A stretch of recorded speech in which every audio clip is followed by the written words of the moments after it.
Okay, hello everybody. It's Andrew from the Storm Analysis team here again. Today we're going to be covering what could be a rather significant severe weather sequence that we have incoming. A lot of models are uptrending with the data. We'll get into it in a bit here.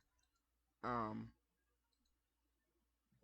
Currently across the National Weather Service map, we have a confirmed tornado on the ground in Illinois with a couple supercells there. We also have a line of storms here in Nebraska and South Dakota, and widespread heat advisories across the country. Looking at the Weather Prediction Center, widespread thunderstorms are possible across the U.S. today, with areas in here potentially seeing some stronger ones. I don't think I got that area right, but I know this this area in here could see some stronger storms. Tomorrow we could have a rather could be a significant severe weather event on hands. It's the main areas are going to be Nebraska, South Dakota, Iowa, or not Iowa, Minnesota, Wisconsin, maybe into Illinois as well. It'd be more western and northern Illinois that would get the most impacts, but we could see stuff in Illinois. Day three, a severe weather threat is likely. It's going to be kind of in Minnesota, Iowa, Wisconsin, Illinois again, maybe South Dakota too. And then we're going to look a little bit further ahead, so look at the front map here. Severe weather is possible tonight across the or tomorrow across the upper Midwest, and it'll shift into Iowa as we get overnight. There's Friday.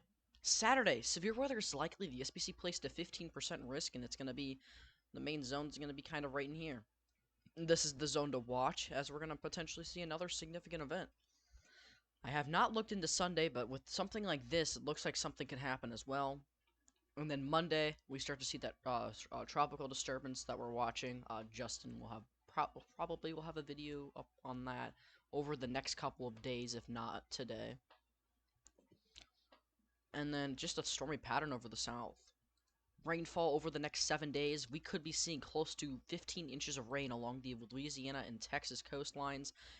Just note, very heavy rain is likely for Iowa, northeast Nebraska, southeast South Dakota, Minnesota, Wisconsin, into northern Illinois, Tennessee, Mississippi, Alabama, Kentucky, Arkansas, Texas, portions of Texas, all Louisiana, and a good chunk of Mississippi. Let's move on to the excessive rain outlook. So we have a marginal today, a slight tomorrow, and a slight on day 3.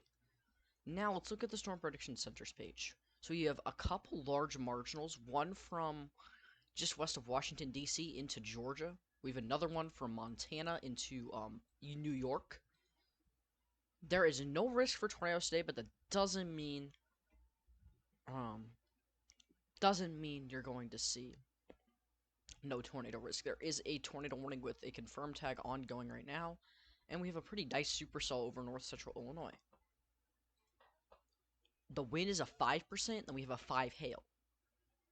The day 2. This is a day we're going to need to watch. I do think the SPC has a very good chance of upgrading to an enhanced risk, or at least SIGing some stuff.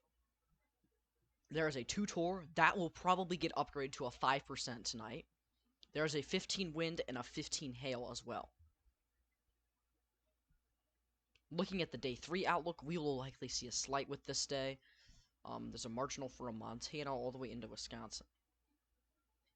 And then looking at the day 4. Day 4 looks like a very interesting day. I do think this risk will get expanded into Wisconsin and Iowa a bit more. We'll see, we'll see. A large 15% has been issued. And yeah. Now let's go into the 18ZH Let's do a forecast loop, and then we'll stop it at points where we need to. Now, I'm not really gonna care about the reflectivity for today. Just don't worry about it. Okay, now tomorrow, from the storms tonight out in the plains, we're likely going to see a strong line of storms come into Minnesota, and there's going to be some supercells that likely form in the early afternoon that lift across a warm front. Those are going to be tornado producing eventually. Now, clicking ahead of the storm line here. Decent sounding. I don't think it'll be as capped as the HRRR shows. It's been overcapping stuff recently and having a bit more moisture, or a bit less moisture than actually what there is. These supercells really start to organize. We have one right in that cold front area. Bang. That's a good sounding right there. There'd be more instability as well. We'll look at the wrap in a second to compare. And then looking in Minnesota there.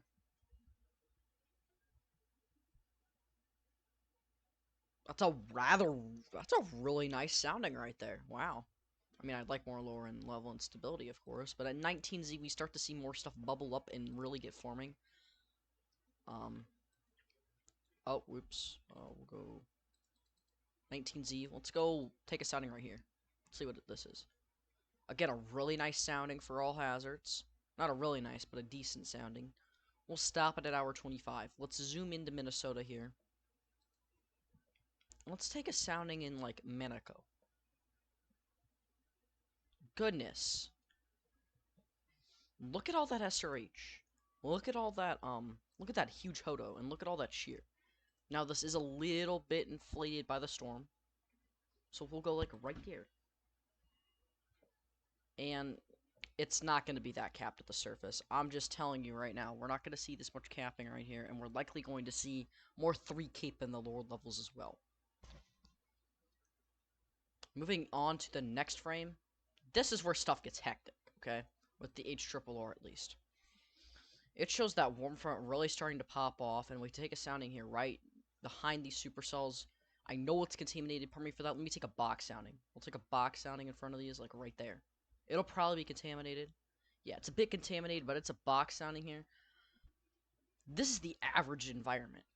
A lot of shear overall. A lot of shear. Good instability, good lapse rates. Good decape. The only problem we have is a lack in 3 cape. Good instability here. And a rather really good hodograph there. Now if we take a sounding like here, will probably be a bit better because it's an individual sounding, and that is miles. That I mean, 3 cape still isn't good, but everything else is a lot better. If we go into the next frame, we start to see an MCS really start to organize with those warm front supercells still going on. Again, the warm front supercells will likely be more tornado producing, but the line of storms could very well be tornado producing too. I mean, yeah, that line's going to have a lot of good stuff to work with it. And then around this point, we see so much convection form. There's probably going to be some really good environment right here, but it's just contaminated from the storms, so we have to take a sounding here. It's not very good, I'll tell you that. But just that's a nasty line the HRRR shows. And nasty supercells out in front. And then 23Z, it really consolidates, and we start to see this stuff move into Wisconsin. I mean, the environment in Wisconsin's still favorable for damaging wind gusts downstream and in Iowa. I see here the storms are weakening a little bit. I don't know if they're going to weaken looking at the environment like this. Okay, actually I could very well see why they're weakening, but most unstable cape, it's still relatively high up here. Okay, yeah, that's still a good wind threat right there. I do think we'll likely see more stability in the HRRR shows. I'm gonna say that right now. And then it starts to weaken as we get into the overnight hours, and then we have another line of storms that actually ends up forming there in Illinois, or not in kind of South Dakota. Let's look at that risk now. So let's go like what? Let's go to 15Z. Let's go to tonight. We'll just do a loop from the start of this. So right around 60, we'll likely see storms to fire. And this is what could help tomorrow's risk out. They really start to go. Then we have supercells in Montana, kind of Nebraska, South Dakota form, and into Canada. Oh, whoops.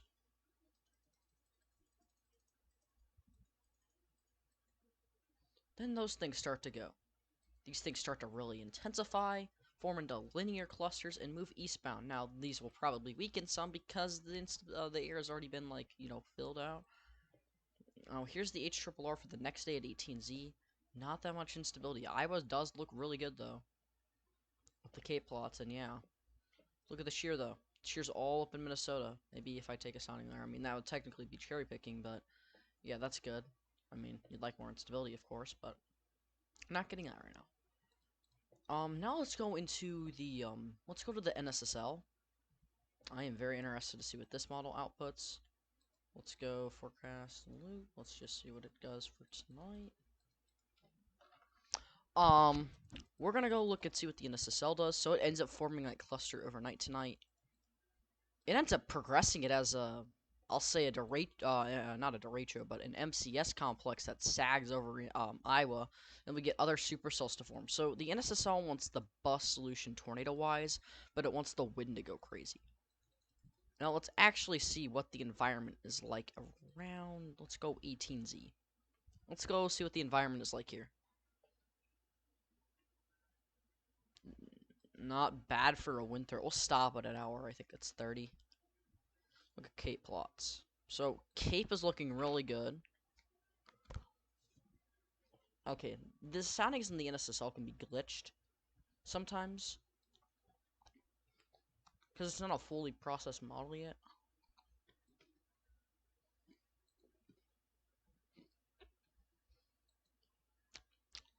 A lot of deep layer shear as well in place.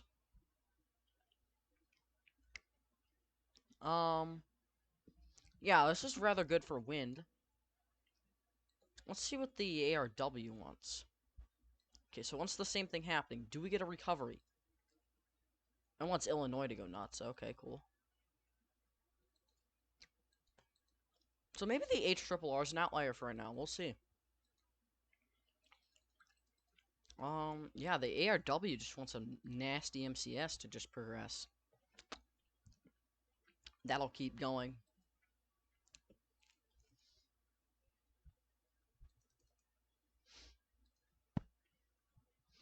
So we might actually not see this get upgraded to 5 Tor. We'll see. Um, Looking at Illinois though, it's just a mess. Multiple linear clusters just forming and firing up. Same spot, creating a heavy wind risk. Not the best deep layer shear, but that'll work for a marginal considering the environment. Let's go look at the NAM 3 kilometer for tomorrow. No, it wants a bus. It looks like it wants a bus solution. Yeah, it wants the stuff in the morning to go nuts. Maybe we get new stuff to fire. Let's look here. Yeah, the NAM 3K doesn't want too much happening with it. Oh, that's the 12. Let's see the new one. Okay, the new NAM 3K just goes ballistic with the storm output at least. Let's see what it does at around 21. Let's see here. Okay, so it looks like a few. Okay, so it looks like it has a lot of storm coverage. My gosh, that's contaminated. Don't look at that. It's still storm influence. What about right here? Really solid wind threat.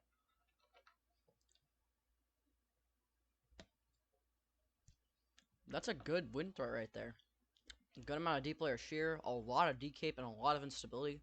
That's a recipe for significant wind gusts right there. There's a tornado threat along that warm front now. It's got a rather large warm nose over in the surface though. That's another good tornado threat unless that warm nose just ruins it though. Let's go like right here. Okay, that's actually a good overall threat for pretty much all hazards here. Might be a bit too much decape. Oh, you can still get tornadoes with that. Well, let's look at 0Z. Now to this point, let's just look in southern Minnesota. Probably, my gosh, the NAM 3 kilometer. So it looks like you're gonna have a lack of instability with these incoming storms. What about Nebraska there? Not very good. Iowa's probably gonna be like the okay, yeah. What about let's see here. So it looks like we have clusters forming in that area as well. Now we're gonna go to that next event there. Now this day, this is the day with that large marginal from Montana into kind of Iowa. Seems like we get stuff to pop off there in South Dakota, and wow, that's pretty good. What about Iowa? Not bad, not bad. Rather solid. Seems like the Northern Plains stuff fires off a little bit earlier. And it seems like that would be more of a wind and hail threat. Maybe an isolated tornado. Seems like your main tornado threat, though, is going to be a bit further to the east. Yeah, let's see how this evolves. And that's my weather radio going off right now. Well, that is kind of funny that that happened. Um, right then and there. But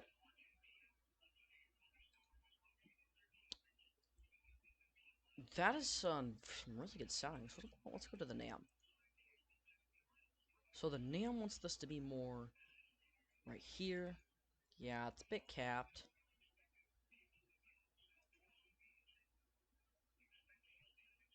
That's pretty good. Now, let's look at the NAM for the next day. And we're going to look at this day synoptically, and we'll look at the other day synoptically as well in a second here. But very strong 500 millibar jet streak coming across the area with a good LLJ as well. Getting into the evening, of course, the LLJ strengthens. You know, the usual happens. What about, let's take a sounding here in south central Minnesota there. Really nice overall sounding right there again. It's got everything you need. Well, this seems like an all hazards day.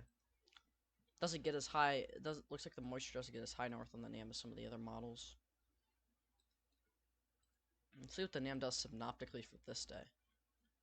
Rather weak flow, but the low-level jet is over this area, but you don't have any over here. Kind of sucks for the northern plains. That would be a good setup if you had a jet in the low level. Yeah, this looks like a really nice wind and hail threat. Probably a very large hail threat. Look at all that streamwiseness to the Hodo. Very, very flat, very hail-looking sounding right there. Let's look at the. Let's go take some soundings with the NAM here. We'll go take a sounding with the Cape plots here. Let's go take one along the whole warm front with this day.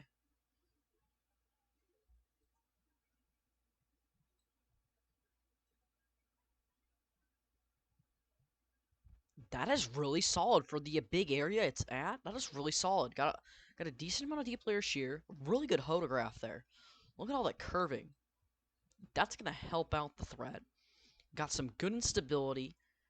A really thick K profile right there, and you have the lapse rates dropping with height. The only problem is you have a bit of a surface cap, but that is probably from maybe some of the areas that are a little bit north of the warm front there.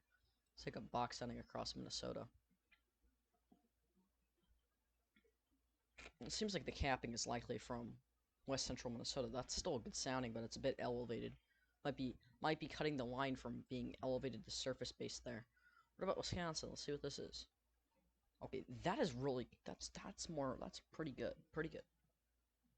So overall, it seems like this day could do all hazards here. We'll take a box sounding at this point too. Oh my gosh, this is gonna have like 5,000 cape probably on a box sounding. Yeah, I was right. That is a better box sounding than the one earlier. My goodness, look at all that 3 cape and D cape, and the deep layer shear isn't great, but it's not bad considering all the other ingredients. I mean, the low level jet's decent. You have a good amount of SR each. Looks pretty good. Now, with this day, we're going to go look at some of the other models. We'll go look at the GFS. We're not really going to take too many soundings with it because it's more used for synoptically. Well, I guess I could take some soundings with it, but the GFS wants more of what the SPC is thinking. It wants more of that north to south threat rather than a threat on the warm front there. It wants a really strong jet though. Look at that. That is a really good trough for August. We'll take a look at the reflectivity for poops and giggles. Low pressure, cold front all the way down here. Pretty classic setup. The dew points, see if we have sufficient moisture. 100% dew. Goes a lot further north than the NAM. We'll just take a sounding here. Rather decent. Cap, though. Rather cap, too. Let's go look at 81 hour.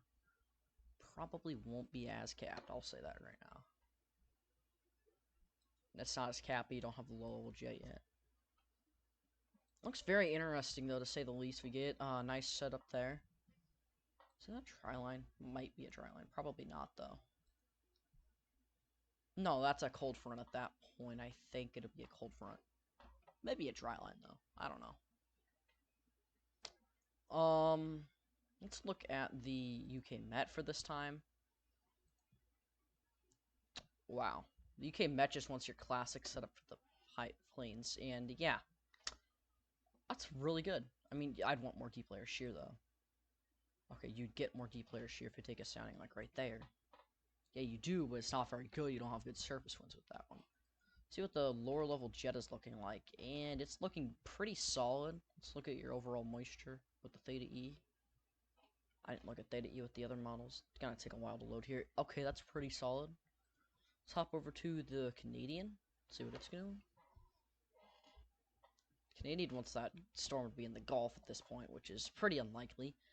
But it wants a similar amount of moisture. What about that trough ejection? Let's see.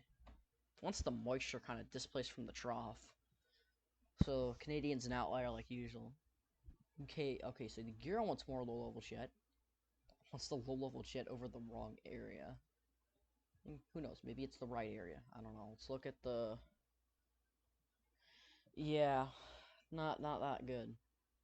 Maybe it's better. Some of the wind barbs are messed up. Let's zoom in and see what the Euro just...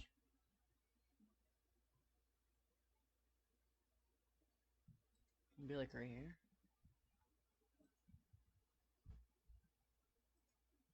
Right here, maybe?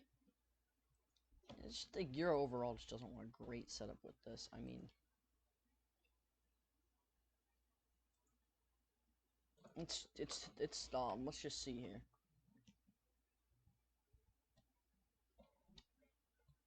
It takes so long for soundings to load. Right now, at least with the Euro. That sounding just physically didn't want to load there, but you can see here, it doesn't have as much moisture getting pulled up as the other models. Now, oh wait, that's because storms formed. Okay, never mind.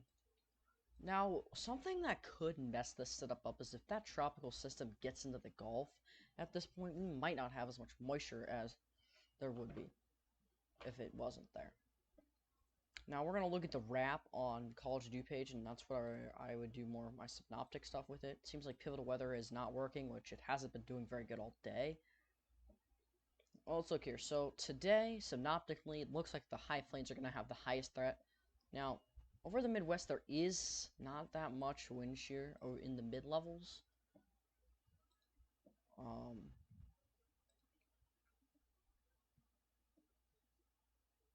Let's look at the low levels, though. The lower levels, there's more. There's more shear in the lower levels than there is the mid-levels. Now, let's look at that trough for tomorrow. We'll just put it into tomorrow for motion. You can see here, it's not bad, but I want a little bit better. And that trough on day 3, it seems like the NAM wants a really, or not the NAM, the RAP wants a really good jet streak across Minnesota at that time. Now, let's take a look at that low-level jet, see how it predicts. And yeah, it gets really strong. And it kind of stays there through Friday. Let's look at hour 33. Let's go zoom into the Midwest sector here. Gotta find it. Boom. Okay. So, kind of what tomorrow's looking like. Look at the Theta E here. Very good wind barbs across Iowa. I'll just say that right now. Let's take a sounding right there.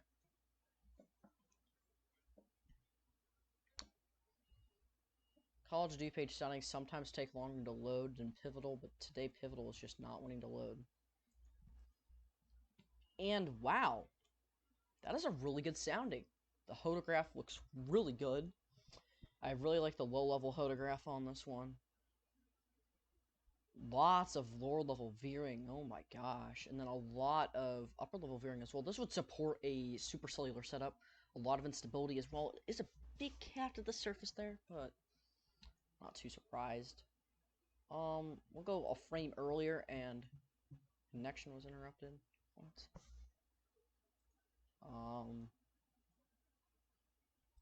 That is not cool. Might be my internet just having problems. It sometimes has problems. We'll look again right here. Okay. That is my internet being dumb. And it just cut out. Okay. Okay, sorry about the technical difficulties. It is back on. My internet just had a stroke. That's what some people would call it. Let's go to hour 32 though. We're gonna compare those soundings here. We'll just use this and we'll just take a sounding off Theta E like we did earlier. What? Okay. Oh, that too. Oh, and it just cut me out. Okay, what the heck is happening? Maybe we'll just take one off reflectivity so we don't have any problems here. It's not the end of the world. We'll take one right here, and we're gonna give you the difference between this sounding and the other one. Let's pray that this sounding can actually load. And it did. So at this point, you have a higher temperature. You also have not that great shear. The shear really kicks in later at night. And this is for a very similar area as well. Very similar area, and it goes boom overnight. There's just a difference between these two soundings. The temperatures cool off. You know, your lower level lapse rates aren't so great, but your middle level lapse rates are looking better. You have a bit more instability. You have a lot more shear. I'll just say that right now. You have more 3K. The decape isn't as good. You also have a little bit less drier low levels, which will help with the tornado potential as well. And if we go into Friday, the RAP just wants a really good tornado environment over southern Minnesota at 18Z. It already wants a decent environment. Like a sounding here. It's gonna take a second to load, but that is really good for 18Z. Now this warm nose will probably not be so bad closer to 0Z, but the shear is pretty nice across all levels. The lapse rates are good. You have everything that's pretty good. A decent amount of veer back veer though. That could make it hurt the storms a little bit. Maybe a little bit to maybe a lot. But yeah. And then we'll look at the overall instability for both days. We'll go through the mixed layer cape here. So it looks like it kind of bursts out and then caps and starts to burst out again. But that's gonna do it for this one. Another rather long one, and I'll see y'all in the next one.